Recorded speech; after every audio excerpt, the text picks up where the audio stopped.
On Thanksgiving Day, my brother-in-law coldly said, "We're celebrating at my parents' house. Don't come." I didn't argue. I just went to an old friend's house where I was greeted with warmth, laughter, and luxury they couldn't even imagine. When I posted the photo, my phone exploded with calls. Because my friend is not just a friend, but someone who will expose their greed forever. Before we continue, please subscribe to the channel and write in the comments what time it is where you are now. The groceries covered my kitchen counter like evidence of optimism. Cranberries, fresh herbs, the expensive butter my wife used to insist on for her famous rolls. I'd been cooking since yesterday morning, following recipes I'd watched her perfect over 30 years of marriage. Beulah didn't knock. She had a key, though she rarely used it. The lock clicked. The door swung open, and there she stood in her designer coat, the one I'd helped pay for last spring when she mentioned needing professional attire for her manager position. "Dad, you're here. Good." I wiped my hands on a towel, moving toward her for a hug. She sidestepped it, walking straight to the kitchen. Her eyes swept across the preparation without comment. "Of course I'm here. I've been cooking since yesterday. You're coming Thursday, right? With Leroy and the kids?" She set her purse on the counter, not meeting my gaze. "About that. We need to talk. Actually, first, I need a favor." The familiar tightness started in my chest. I recognized this tone, this posture. "The car broke down. The mechanic says it's $800 for the repair. We don't have it right now, and Leroy's commission check doesn't come until next week." "$800? What's wrong with the car?" "Something with the transmission. I don't understand all the technical stuff. Can you help?" My hand reached for my wallet before my brain caught up. Muscle memory from 3 years of this dance. "Of course. Family helps family." I counted out $800 bills. Her shoulders relaxed as I pressed them into her palm. She folded them quickly, tucked them into her purse with practiced efficiency. "Thanks, Dad. I really appreciate it." She was gone within 15 minutes. No mention of Thursday, no comment on the food I'd prepared, no hug goodbye. The next evening, I was setting the dining table when my phone rang. I'd extended the table to seat 6. Beulah, Leroy, their 2 kids, my neighbor's daughter who'd helped me with the shopping. I was placing the good silverware, the set my wife had inherited from her mother. "Merle, it's me. About Thursday." Leroy's voice carried that flat, administrative tone he used when delivering bad news to clients. I froze, fork suspended above a plate. "Yes, what time should I expect you?" "That's the thing. We're celebrating at my parents' house. Don't come. It'll be a small circle, just close family." The fork trembled slightly in my hand. I set it down with careful precision. "I see. My mother already cooked for her guest count. You understand." "I understand." The line went dead. I stood there, phone still pressed to my ear, listening to silence. Through the kitchen doorway, I could see the cranberry sauce cooling on the counter. My wife's recipe, the one she'd taught Beulah when she was 12. I moved slowly, methodically, removed the extra plate settings one by one. Each piece of china returned to the cabinet was a small, deliberate act. Fork, knife, spoon, plate. My face remained expressionless in the darkening window's reflection. Later, I sat in my recliner, the leather worn smooth in places where my wife used to rest her head against my shoulder. The mantel across from me displayed family photos in chronological order. Beulah at graduation, Beulah's wedding, Beulah's kids at various ages. My late wife smiled from the center frame, frozen at 56, 3 years before the cancer took her. I pulled out my laptop, opened my banking app, started scrolling through transactions. The pattern emerged like a crime scene coming into focus under forensic light. March, 200, emergency medical bills. June, 2800, roof repair. September, 3500, Leroy's car accident deductible. November, 900, kids' dental work. 3 years of this, $47,000. Every request preceded by renewed contact. Every payment followed by weeks of silence. Close family, just close family. I said it aloud to the empty room, and the bitterness in my voice surprised me. My laugh came out sharp, unfamiliar. 3 years, $47,000. Every time she calls, I think this time will be different. This time she wants to see her father, not his wallet. I pulled up my call log, 5 incoming calls from Beulah this year. I checked my text messages. 3 texts. All requests or logistics, never conversation. I stood, walked to the hallway where more photos lined the wall, studied each one with the careful attention I used to give fire inspection reports. In this one, Beulah's birthday 3 years ago, her smile was radiant. That was right after I'd paid her car down payment.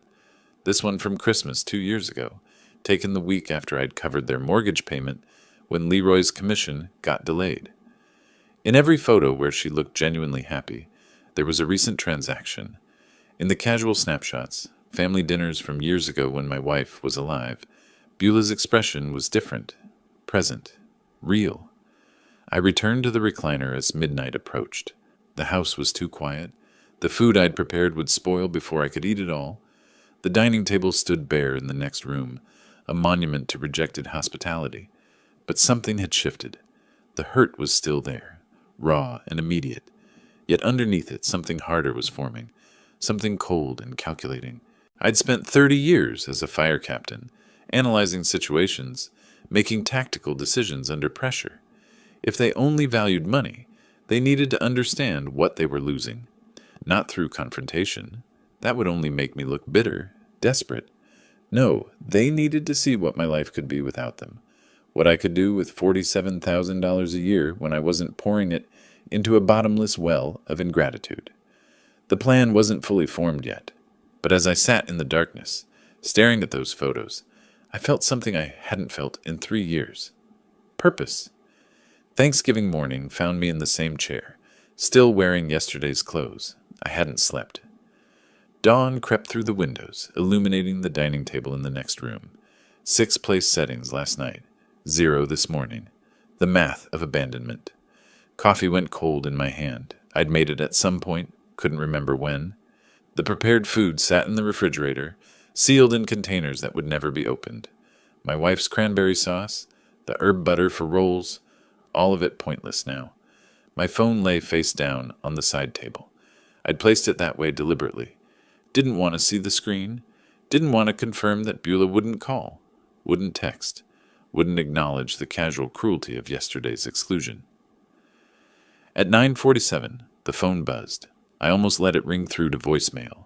Didn't recognize the number, but old instinct, 30 years of emergency calls, made me pick up on the 4th ring. Hello? My voice came out rough, unused. Merle Flores? This is Bob Winston. Fire Academy, class of 85. Tell me you remember your old study partner. I sat forward, brain struggling to shift gears. Bob Winston. Ladder drills and midnight study sessions and the practical exam he'd failed twice before I showed him the weight distribution trick. Bob? Winston? The guy who couldn't pass the ladder drill to save his life? His laugh boomed through the speaker, genuine and warm. The same. Until you taught me the trick. I owe you a few meals for that. That was 40 years ago. Some debts don't expire. Listen, I heard through Mike Thompson you might be on your own today. That true? I hesitated. Mike Thompson had retired the same year I did, moved to Beaverton. We'd grabbed coffee twice in 3 years. Not close, but the firefighter network stayed connected in quiet ways. Plans changed, then changed them again. I'm hosting at my place in Lake Oswego. 15 people, too much food, and I could use another voice from the old days. My wife's family stories are killing me. Come keep me sane. Lake Oswego, the wealthy suburb 20 minutes west, where tech executives and old money built estates overlooking the water. I'd driven through it exactly twice in my life. I wouldn't want to impose. Merle, you saved my career. You can impose anytime. Come, please. Something in his voice, not pity, not obligation, genuine desire for company. The contrast with yesterday's phone call was so sharp it nearly hurt. What time? 2 o'clock. I'll text you the address. And Merle, it's good to hear your voice. After he hung up, I sat motionless for another minute. Then I stood. The act of rising from that chair felt significant, like choosing action over paralysis. The shower water ran hot against my shoulders. I stood straighter under the spray, felt muscles respond, shaved carefully, trimmed my beard with the precision I used to apply to inspection reports. In the mirror, I looked like myself again, not the hollowed-out version who'd spent the night in that chair. I chose a good shirt, dark blue, still crisp. Beulah had given it to me 2 Christmases ago, I realized as I buttoned it. The irony almost made me change. But no, I'd keep it on. Let it remind me of the pattern. Walking toward the door, I paused at the hallway photo wall. 23 pictures arranged chronologically. I examined each one systematically, the way I used to review incident reports for patterns. This one, Beulah's 33rd birthday, her smile bright, arms around me. That was the weekend after I'd covered her car down payment. $3,000. This one, Christmas 2 years ago. She's laughing, holding up a present. That was the week I'd paid their delayed mortgage. $2,800. This one, last summer's barbecue, one of the rare times they'd visited. Beulah looks happy. I checked my banking app. Yes, June 20th. Right after I'd transferred $1,900 for emergency dental work for the kids. My finger traced the timeline. Every genuine smile coincided with recent money. In the older photos from when my wife was alive, Beulah's expressions were different, present, engaged. Those were taken before she learned to see me as an ATM. I grabbed my keys, walked to my car, backed out of the driveway without looking toward the kitchen, toward all that wasted preparation. The drive to Lake Oswego took 30 minutes. I headed west on Highway 26, past the Sylvan exit where Beulah's neighborhood sprawled in cookie-cutter rows. Didn't even glance that direction. My hands gripped the steering wheel firmly, eyes forward. Traffic was light, most people already at their destinations, gathered around tables with family who actually wanted them there. Bob built 12 restaurants, I said aloud to the empty car. Mike Thompson had mentioned it in passing last year, talking about academy classmates who'd done well. Worth millions, Mike said, and he wants my company, not my cash. Wants stories, not bank transfers. The landscape changed as I drove. Portland's middle-class neighborhoods gave way to Lake Oswego's manicured estates, houses set back from the road behind gates and landscaped grounds, old growth trees and water views, the kind of wealth that didn't announce itself, just existed. She's going to see these photos, I continued, talking through the forming plan. She's going to ask questions. Where was I? Who was I with? Why didn't I invite her? My jaw tightened as the strategy crystallized. Not revenge through confrontation. Not cutting her off completely. That would make me look bitter, wounded. No, something subtler. Show her a life she's not part of. Show her what money can buy when it's not being drained away in $800 increments. Let her wonder. Let her calculate what she's missing. Let her see her father living well, comfortable, connected, enjoying the fruits of his retirement, without needing her at all. The GPS announced my exit. I turned onto a tree-lined street where houses sat on acre lots, each one a statement of arrived success. Bob's place would be impressive, I realized, and that was perfect, because Beulah was going to see the photos. She monitored my sparse social media. I'd noticed her likes, her occasional comments designed to maintain the illusion of connection. She was going to see me at this dinner, and she was going to realize exactly what she'd traded away. The GPS guided me through streets where homes sat behind gates and landscaped walls. Each turn revealed another statement of wealth, modern glass structures, renovated craftsman estates, properties that commanded views of the Willamette River Valley. This wasn't firefighter retirement money. This was success. Bob's address brought me to wrought iron gates with a security camera and intercom. I pressed the button, heard a crackle. "Merle! Finally!" Bob's voice boomed through the speaker. The gates swung inward. I drove through, parking between a Tesla and a Mercedes SUV. The house rose before me, 3 stories of contemporary architecture, floor-to-ceiling windows, a terrace overlooking the valley. I sat in my car for a moment, hands on the wheel, and took a breath. Bob opened the door before I reached it. He extended his hand formally, then pulled me into an embrace. I stiffened, unused to genuine affection after 3 years of transactional hellos. But his grip was firm, real. I found myself relaxing into it. "Look at you. You haven't aged a day since the academy." "You're lying, but I appreciate it. This place, Bob.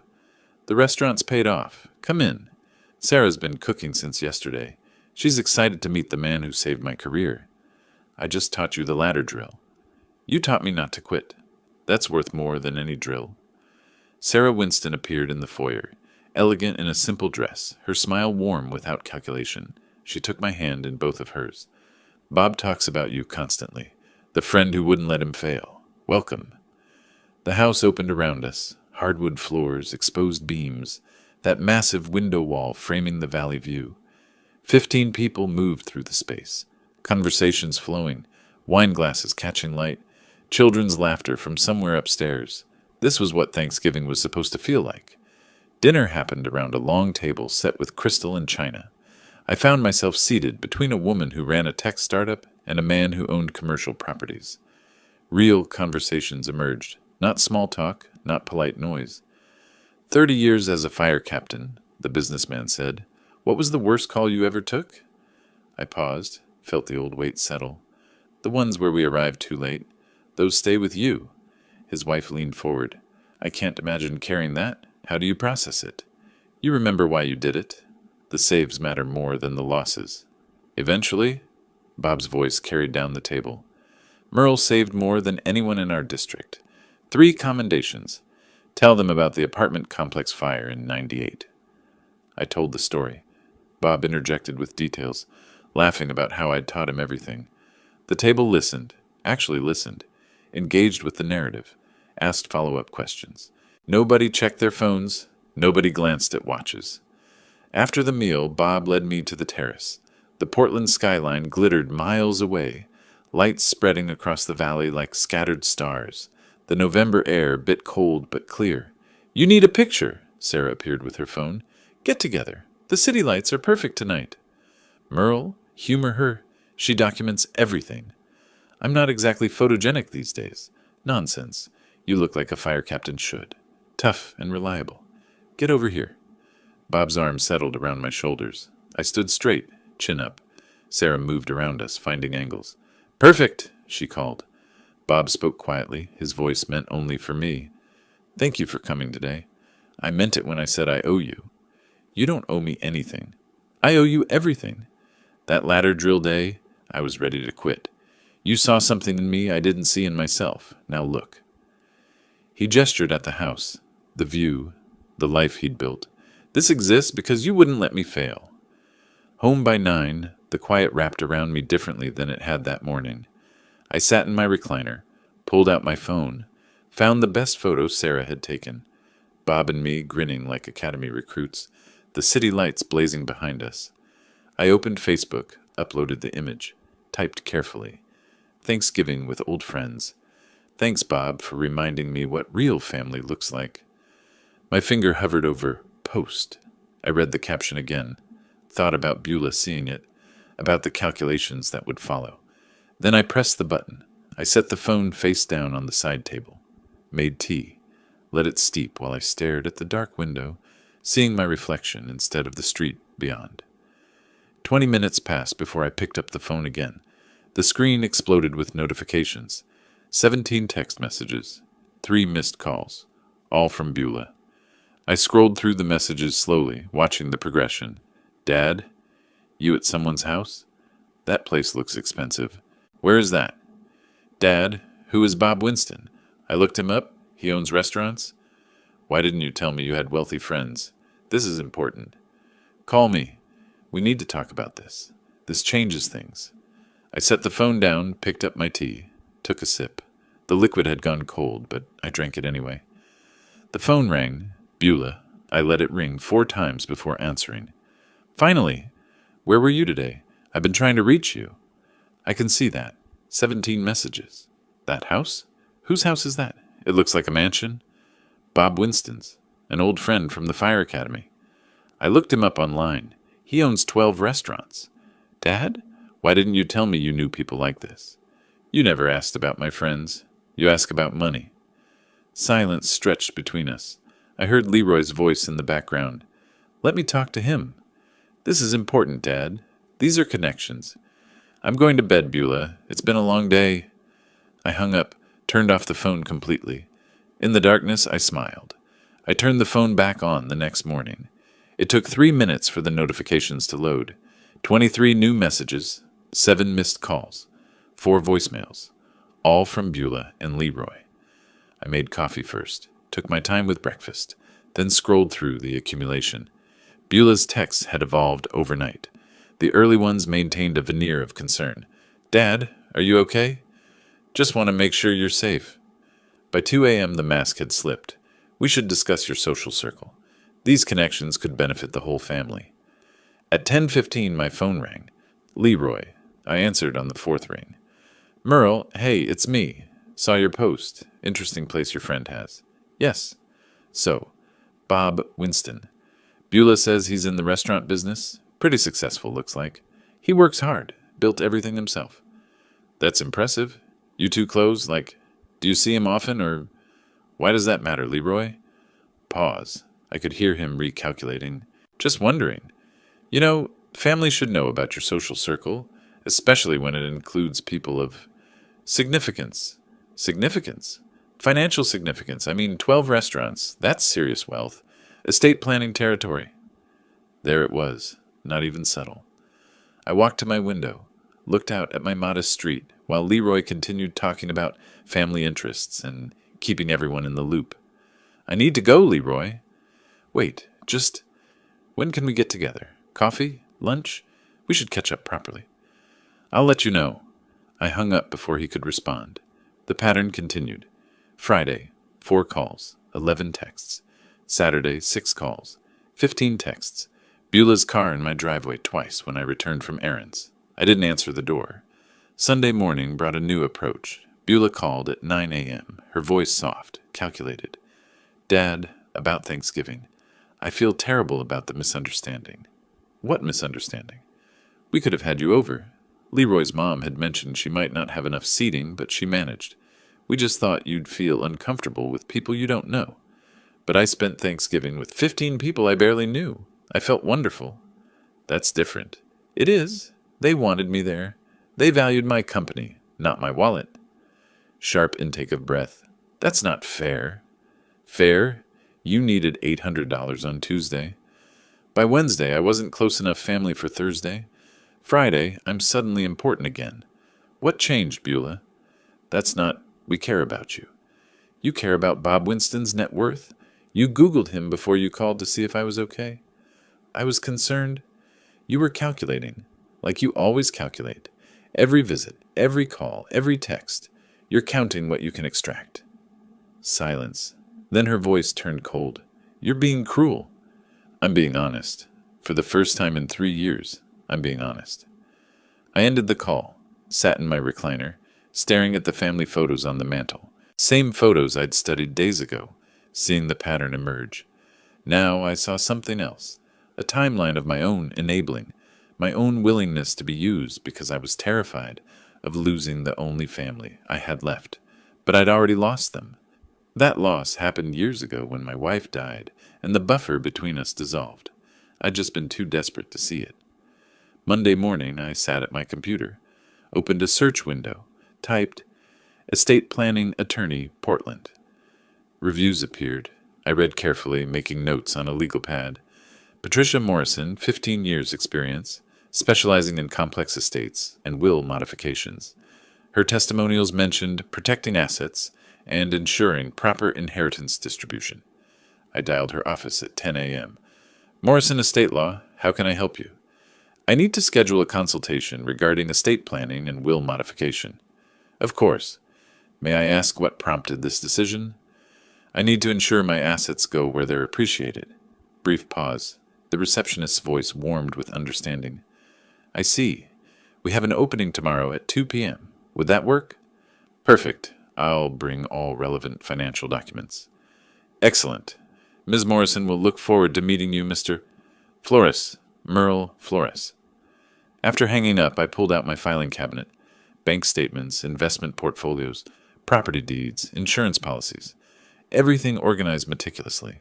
The fire captain in me never left. I spread the documents across my dining table, reviewing the numbers. Retirement pension, $4,200 monthly. Social Security, $2,100 monthly. Investment accounts, $340,000. Home value, $425,000. Paid off. Life insurance, $500,000. Total estate value, approximately $1,265 million. More than enough to matter. more than enough to make them desperate. I gathered the documents into a folder, set it by the door for tomorrow's appointment. My phone buzzed. Another text from Beulah. Dad, please. Can we talk? Really talk? I typed back. I have an appointment tomorrow. We can talk after that. Her response came immediately. Appointment? For what? Are you okay? Is it medical? I smiled, turned off my phone, and went to make dinner. Let her wonder. Let her calculate. Let her spend the night imagining worst-case scenarios about my health, my estate, her access to both. Tomorrow, I'd start building walls she couldn't climb. Tomorrow, I'd ensure that the pattern of exploitation ended permanently. Tomorrow, Patricia Morrison would help me guarantee that my assets went somewhere they'd create value, not feed vampires. The text arrived Tuesday morning. Dad, can we please talk? In person, just coffee? I waited 3 hours before responding. Let her wonder. Let her calculate. Finally typed back, tomorrow, downtown, Bernie's Coffee, 10 a.m. Her reply came within seconds. Thank you. We'll be there. We. Of course Leroy would come. They operated as a unit when money was involved. Wednesday morning, I arrived at Bernie's 15 minutes early. Chose a corner table with clear sightlines to the entrance, the street, the restrooms. Old habit from fire scenes.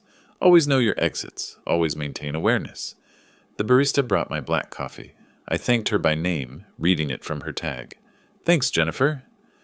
Through the window, I watched them park at 10:07. Beulah checked her makeup in the visor mirror. Leroy adjusted his collar, preparing for performance. When they entered, Beulah's smile stretched too wide. Leroy's handshake gripped too firmly. Dad, you look good. Are you sleeping okay? Eating well? Same as always. They settled across from me. Leroy flagged Jennifer for their orders. Complicated drinks with multiple modifications. I waited, sipping my plain coffee. That was quite a Thanksgiving you had, Leroy started. Looked like a nice gathering. It was. We felt awful about the confusion with our plans. Beulah leaned forward, voice dripping manufactured concern. If we'd known you had alternatives. You didn't ask if I had alternatives. She blinked, reset. Well, anyway, we're glad you weren't alone. This Bob Winston, you've known him a long time? There it was, 5 minutes from sitting down to the real agenda. Since 1985. Fire Academy. We were study partners, then worked in adjacent districts for years. And he went into restaurants? Leroy's tone suggested this was fascinating, not transparent fishing. That's an interesting pivot from firefighting. He always wanted to build something of his own. After retirement, he took the risk. Started with one small place in Beaverton, grew from there. Now he has 12 across Oregon. 12? Beulah's eyes widened. That's incredible. You must be proud of your friend. I am. He earned everything he has. Their drinks arrived. Beulah barely acknowledged Jennifer, too focused on extracting information. Do you see him often? Leroy stirred his latte slowly. Like, is this a regular thing, or was Thanksgiving special? We lost touch for a few years. He reached out when he heard I might be alone for the holiday. How did he hear that? Beulah's question came quick, sharp. Firefighter network. We stay connected. People check on each other. That's so sweet, her voice saccharine. You never mentioned you had such successful friends, Dad. You never asked about my friends. You ask about money. There's a difference. Silence dropped like a curtain. Beulah's fingers tightened around her cup. Leroy's jaw worked. Come on, Merle. Leroy attempted humor, his salesman's recovery. You can't blame us for being curious about the mansion photos. Curious about what exactly? The house? The success? Or what it might mean for you? Dad, that's not fair. Bob Winston values me because I taught him not to quit. Because we saved lives together. Because we're friends. I leaned forward slightly. Not because of what I can give him. Maybe you should think about what you value. Beulah's face flushed. Leroy's forced smile evaporated. I stood. Placed exact change on the table for my coffee plus tip. Not a penny more. I need to go. I have an appointment tomorrow that requires preparation. What appointment? Beulah's voice rose slightly. Is everything okay? Everything's fine. I'm handling some personal business. What kind of business? Leroy stood too, blocking my path slightly. I met his eyes, held the gaze until he stepped aside. Personal, as I said. Enjoy your coffee. I walked out into November cold, crossed the street to my car, didn't look back immediately, started the engine, adjusted the mirror, gave myself a reason to glance toward the coffee shop. They sat close together, heads bent in intense conversation. Beulah's phone came out. Leroy gestured emphatically. I could imagine the exchange. Personal business? What does that mean? I don't know, but if he has friends with that kind of money? I pulled into traffic, headed home. Let them calculate. Let them Google Bob's net worth, his properties, his success. Let them wonder what other assets their father might have, what other wealthy friends might be in his circle. Because tomorrow, I'd start building walls they could never breach. Tomorrow, I'd ensure their greed met a locked door with no key. The appointment with Patricia Morrison wasn't just about protecting my money. It was about reclaiming agency. They'd spent 3 years treating me like a resource to be mined. Tomorrow, I'd become granite. Back home, I laid out the documents again. Bank statements, text message screenshots, social media posts. The evidence of systematic exploitation. 3 years of emergencies that were never emergencies, just sophisticated theft dressed as family need. I'd present this to Patricia not as complaints, but as facts. Not as emotions, but as data. Tomorrow would be the first concrete step in ensuring my legacy went somewhere it mattered. Somewhere it would create value, not enable vampires. Patricia Morrison's office occupied the 12th floor of a downtown Portland building with views of the Willamette River. I arrived 20 minutes early, manila folder squared on my lap, waiting room chair positioned where I could see both the elevator and the office entrance. Other clients came and went. A young couple, relieved expressions. An older woman, tissue crumpled in her hand. At 1:53, the receptionist called my name. "Mr. Flores, Ms. Morrison will see you now." Patricia's office was professional warmth, law books lining shelves, framed Oregon bar certificate, family photos showing her with adult children, genuine smiles in those pictures, arms around each other, the kind of family that functioned. She stood, extended her hand. Firm grip, direct eye contact. "Mr. Flores, thank you for coming in. Please sit. Your initial call mentioned estate planning and will modification. What's prompted this decision?" I set the folder on her desk, but didn't open it yet. I need to ensure my assets go to people and organizations that value what I've built. I see. Has something specific happened? I've had a revelation about who values me versus who values my wallet. She nodded slowly, settling into her chair. That's more common than you might think. Tell me more. I opened the folder. 3 years of bank statements, highlighted entries, text message screenshots, social media posts, organized chronologically, cross-referenced, a fire captain's attention to evidence.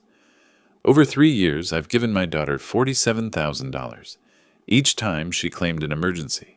Each time, the money went somewhere else. Patricia pulled the documents closer, began reviewing. Her pen moved across the pages, occasionally pausing at specific entries. These text messages show her requests. Did you verify the stated purposes? At first, yes. She was my daughter. I trusted her. Then I noticed the pattern. Urgent call, money transferred, silence for months, until the next emergency. She looked up from a social media screenshot.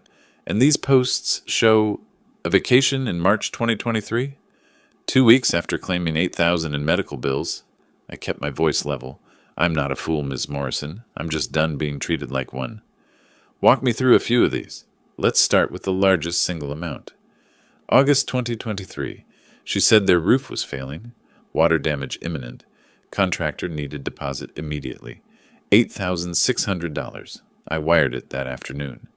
And the actual use? Her husband posted photos of their new 75-inch television and sound system. Gaming setup. No mention of roof repairs. I pulled out another document. Their roof is fine. I drove by to verify. Patricia's pen paused. You verified this? I'm methodical. Comes from 3 decades of investigating fire scenes.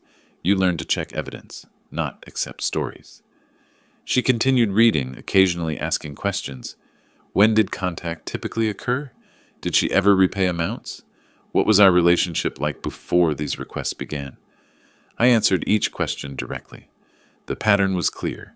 Contact correlated 100% with financial requests, never with relationship maintenance. Finally, Patricia set down her pen. Oregon law gives you full discretion over your estate. You can structure this several ways. You could disinherit her completely. No, the word came firm. She's still my daughter. I won't cut her off entirely. Then we limit her access, a testamentary trust. She receives benefits only after your death, controlled distribution, no lump sum, prevents spending it all immediately. And the majority of the estate? You mentioned charities, animal shelter, firefighter foundation. These are deductible and meaningful. We can structure 70% charitable, 30% to her. I considered this. 70% to organizations that saved lives, helped communities, made actual differences. 30% to Beulah, enough to show I didn't hate her, not enough to reward her behavior. Can she contest this? She can try. But with your mental competency clear and documented rationale, it's unlikely to succeed, especially with this pattern of financial exploitation you've documented. What else should I consider? Living trust for current assets. Protects them while you're alive. You maintain control, but they're shielded from claims or manipulation. If she tries to pressure you for money, the trust makes it impossible. How long does this take? This will cost $3,500. That includes the new will, living trust, and all necessary Oregon state filings. Documents ready in 1 week. I pulled out my checkbook, wrote $3,500 without hesitation, tore the check cleanly along the perforation. When can I sign? I'll have everything prepared by December 5th. You'll need 2 witnesses who aren't beneficiaries. I'll bring my friend Bob and his wife. Perfect. She took the check, made a note. Once signed and notarized, this becomes your governing estate document. Your daughter won't know unless you tell her. Oh, I'll tell her. I stood, gathering my documents. When the time is right. We shook hands. Patricia walked me to the door. Mr. Flores, you're doing the right thing. Protecting what you built isn't selfish, it's wise. Outside, the afternoon sun cut through downtown buildings. I walked to my car feeling lighter than I had in weeks. Not vindictive, not angry, just clear. For 3 years I'd operated from fear. Fear of losing my only family, fear of dying alone, fear that saying no would push them away permanently. But they'd already pushed themselves away. They'd reduced our relationship to transactions, made me a resource instead of a father. Now I was taking control back, not through confrontation or cutting them off, but through legal protection and strategic distribution of my legacy. 70% would go where it mattered. 30% would be enough. December 5th couldn't come fast enough. The next 3 days passed quietly. I reviewed Patricia's preliminary documents, made notes for the December 5th signing, tried not to think about Beulah's escalating calls. 6 in 2 days, each voicemail more urgent than the last. December 2nd, late morning, I was reading when I heard a car in my driveway, through the window, Beulah's SUV. Before I could react, my front door burst open. "Grandpa!" Lucas and Emma ran in, their voices bright with genuine excitement.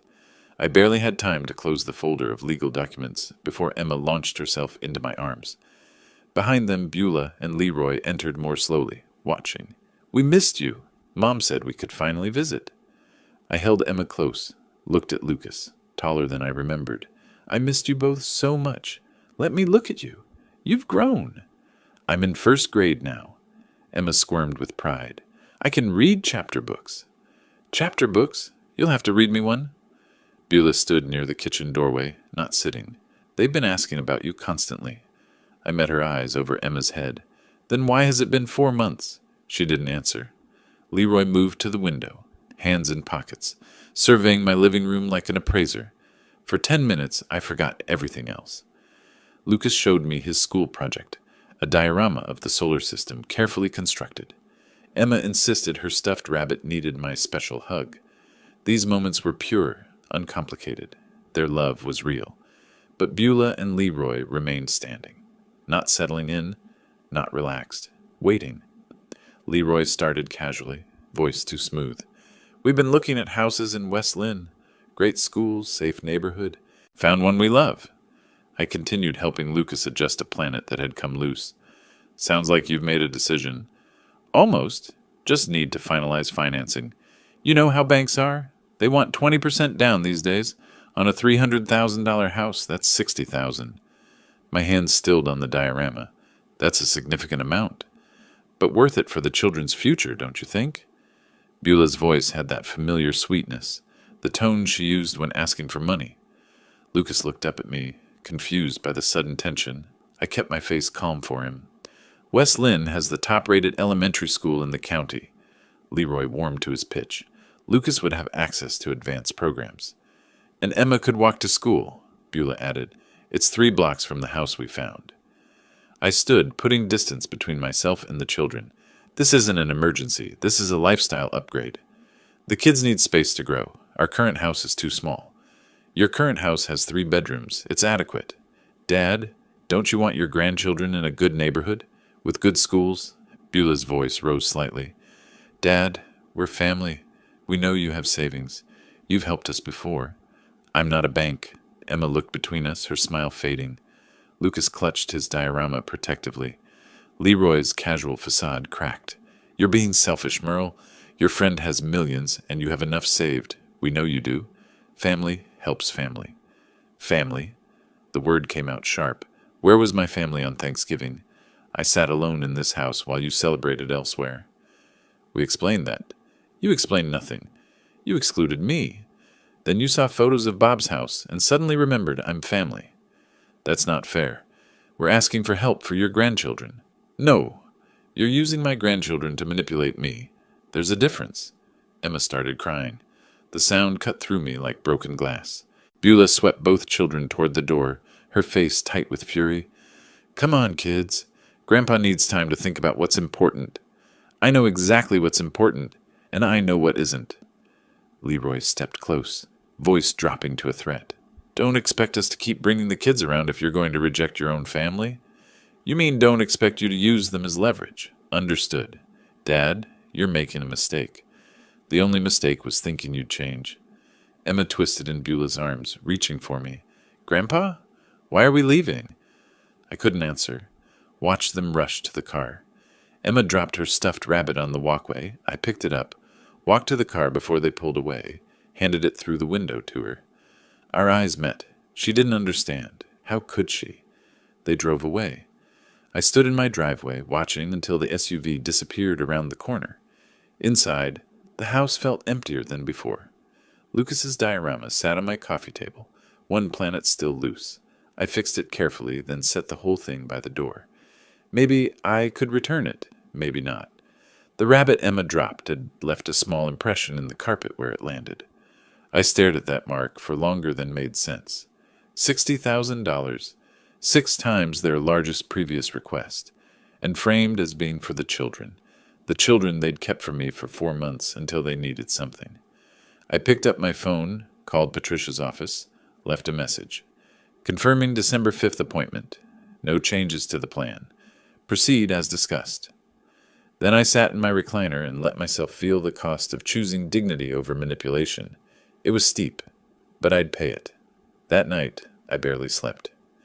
Emma's confused face haunted every time I closed my eyes. By dawn, I was sitting at my kitchen table, coffee growing cold in my cup. Emma's stuffed rabbit sat on the chair beside me.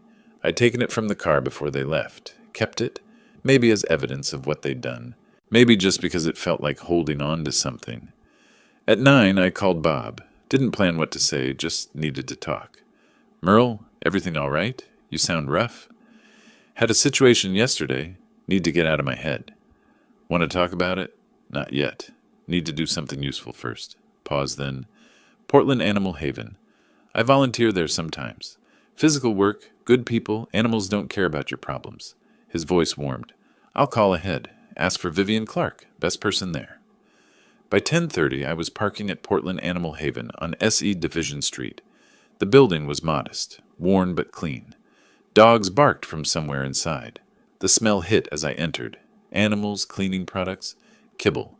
Reminded me of the firehouse somehow. Organized chaos with purpose. The coordinator greeted me warmly. Bob called. Welcome. Let me find Vivian. She led me through kennels to a quiet corner where a woman sat on the floor with an elderly Labrador. Silver hair pulled back, practical clothes, hands gentle on the dog's graying muzzle. Vivian, this is Merle, Bob's friend. The woman looked up, Warm eyes, laugh lines. "You're Merle? Bob called about you. Welcome." She stood smoothly. "Ever worked with dogs before?" "Not formally. Always wanted one, but fire department schedule made it difficult." "You were a firefighter?" She studied me with open interest, not calculation. "Then you know about staying calm in chaos. Perfect temperament for this work. This is Duke. He's 14 and nervous around men. Let's see if we can change his mind." I crouched, slowly. Duke watched me, uncertain. "Hey there, old man. I know how it feels when people give up on you." Vivian's glance sharpened. "Yes, I imagine you do." We worked for 3 hours. The tasks were simple. Feeding, cleaning, walking dogs who pulled too hard or hardly pulled at all. Vivian moved with practiced efficiency, explaining each animal's story without sentiment. Duke's been here 3 months. Owner went into assisted living. Family didn't want an old dog. People treat them like they're disposable once they're no longer convenient. Not just dogs, unfortunately. She looked at me sideways. I've learned that older beings, people or animals, get discarded when they're seen as burdens instead of beings with value. Sounds like you've had some experience with that. Enough to recognize it in others. We developed an easy rhythm. She demonstrated proper leash handling for an anxious terrier. I followed her lead, movements careful. When the dog relaxed, she smiled, approval without words. During a break, we sat on a bench outside. She offered me half her sandwich. I accepted. We ate in companionable silence, watching a volunteer play with puppies in the yard. She didn't fill the quiet with chatter. After 15 minutes, she asked softly, "You okay?" "I don't mean generally. I mean today." The directness caught me off guard. "Family issues." She nodded once. "Coffee after our shift? Sometimes talking helps." The coffee shop was 2 blocks away. Same one where I'd met Beulah, but this felt entirely different. No calculation, no performance. "So," Vivian stirred her coffee. "Family issues. Want to be more specific, or should we talk about the weather?" I laughed despite myself. Direct. I appreciate that. Life's short, particularly at our age. My hands wrapped around the mug, easier to look at coffee than her face. My daughter and son-in-law see me as a funding source. Yesterday they brought my grandchildren, first time in months, to leverage me into giving them $60,000. Ouch! Did you give it to them? No, I refused, and they left angry, taking the kids. Good. I looked up. Good? You're not wrong to want respect. Money doesn't make you valuable. She leaned forward slightly. Your time, your care, your presence, that's what matters. If they can't see that, the problem isn't you. Something loosened in my chest. You're easy to talk to. Thanks for listening. I lost my husband 5 years ago. Spent 2 years after that being carefully managed by my kids, always checking if I was okay, really checking if I needed help managing money. She smiled without bitterness. Eventually told them to back off. It's lonely but honest. So you understand. I do. Here's what I learned. The right people don't need leverage to stay in your life. They just stay. Are you staying? Her smile widened. Same time next week? We'll see how Duke responds to you. We talked another hour, about nothing heavy. Books, Portland neighborhoods, the best coffee shops. Easy conversation between 2 people with no agenda beyond connection. When we parted ways, she squeezed my hand briefly. Thanks for today. Duke liked you. Driving home, I realized I was smiling. First genuine smile since Thanksgiving. My phone buzzed at a red light. Beulah. Dad, please call. We need to talk about yesterday. I deleted the message without responding. December 5th was 2 days away. The will signing would happen with or without their approval. Bob and Sarah would witness it. Patricia would notarize it. My legacy would be protected. And maybe, just maybe, there was space in my life for someone who valued me for who I was, not what I could provide. December 5th arrived clear and cold. I drove to Patricia Morrison's office at noon, the manila folder with my signed engagement letter on the passenger seat. Bob and Sarah were meeting me there, witnesses to this moment, supporters of this decision. Patricia's conference room overlooked the Willamette River. Winter sun slanted through windows, catching the polished table where the documents waited. New will, living trust. Everything organized in neat stacks. Bob and Sarah arrived minutes after me. Sarah hugged me quickly. Ready for this? More than ready.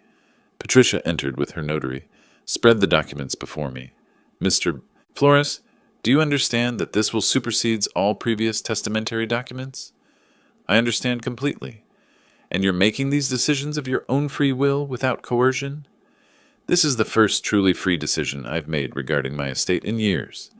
She walked me through each section: the charitable designations, Portland Animal Haven, Oregon Firefighters Burn Institute, 70% of everything, the testamentary trust for Beulah, 30%, controlled distribution, no lump sum, the living trust protecting current assets from manipulation or pressure.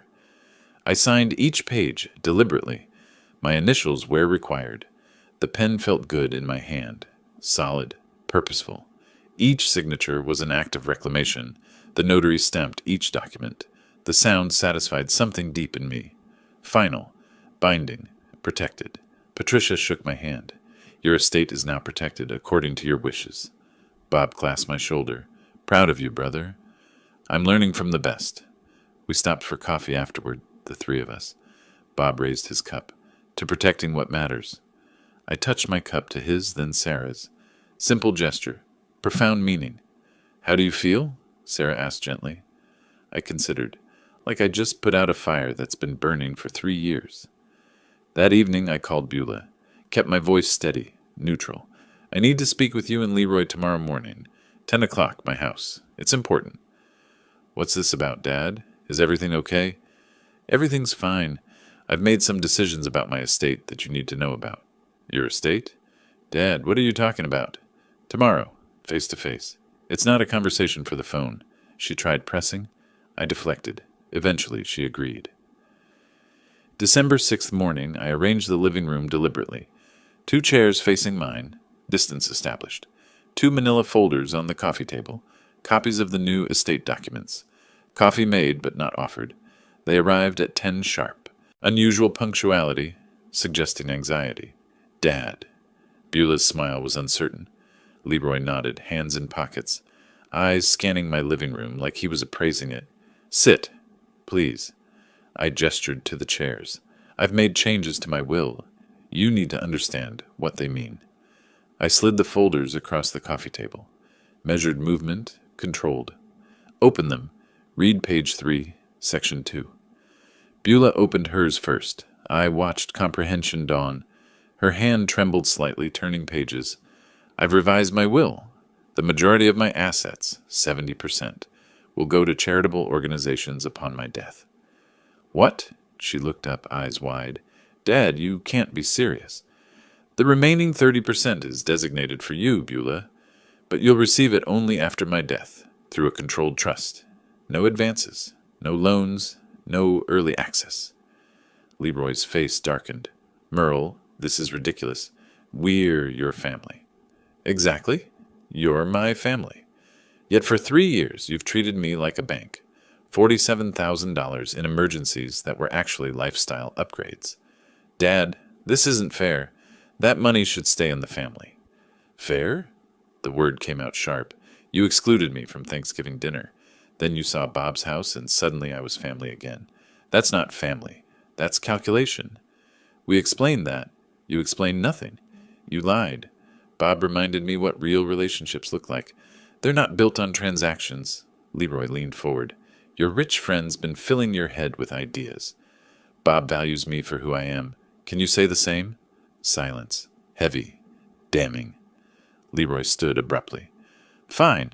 Don't expect to see your grandchildren again. Ever. Something settled in me. Final.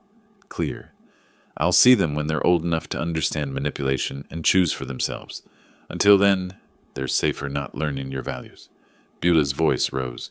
Dad, you're making a terrible mistake. No, the mistake was enabling your behavior for 3 years. I'm correcting it now.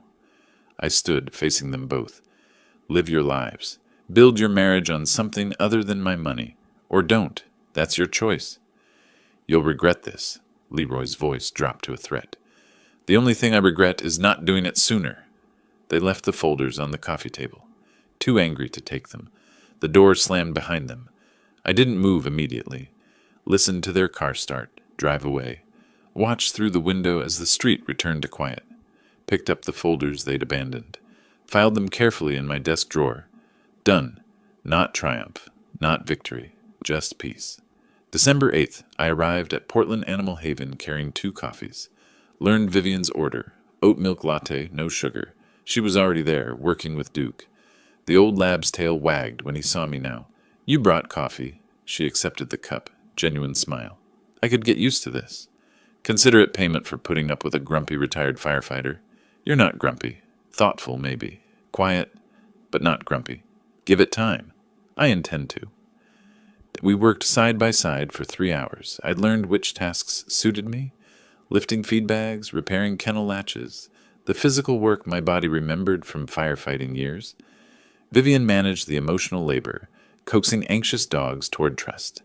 During a break, sitting on the bench outside, she asked carefully, "How did your serious family conversation go?"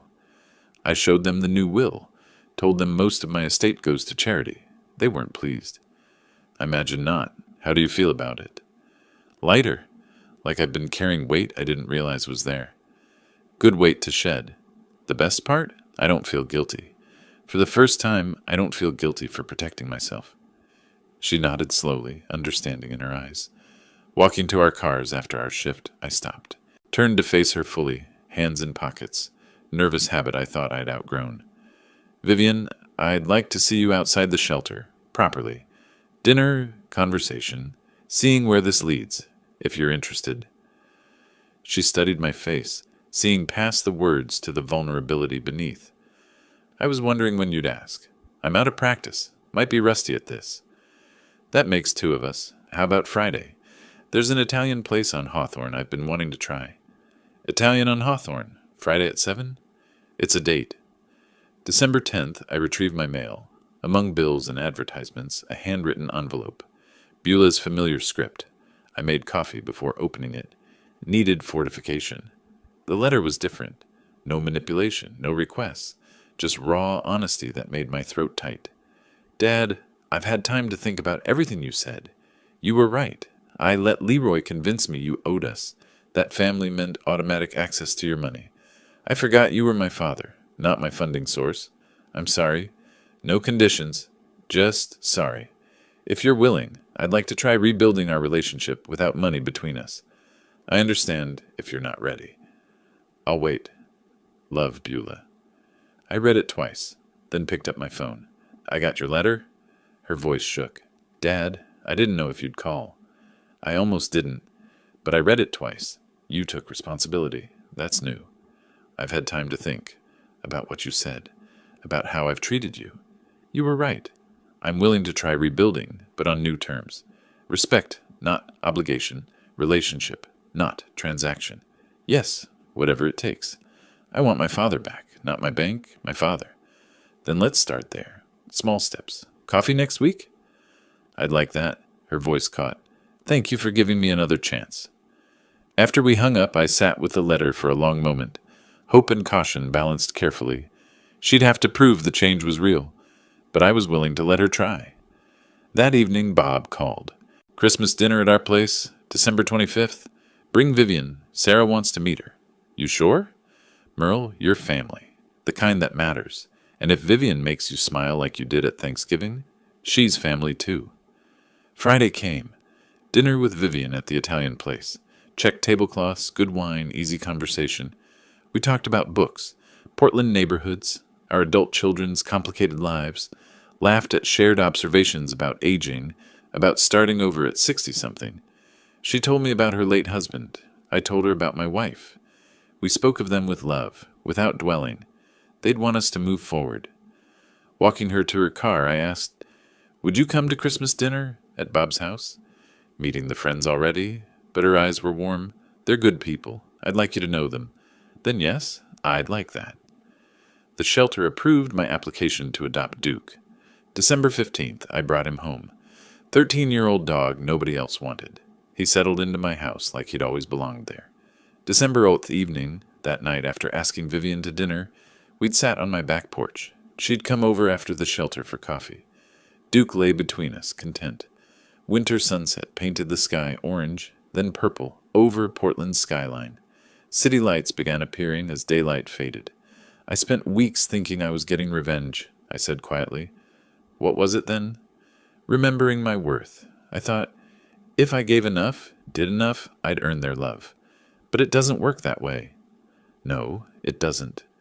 Some people will only ever value what you can give them. Money, things, access. But the right people?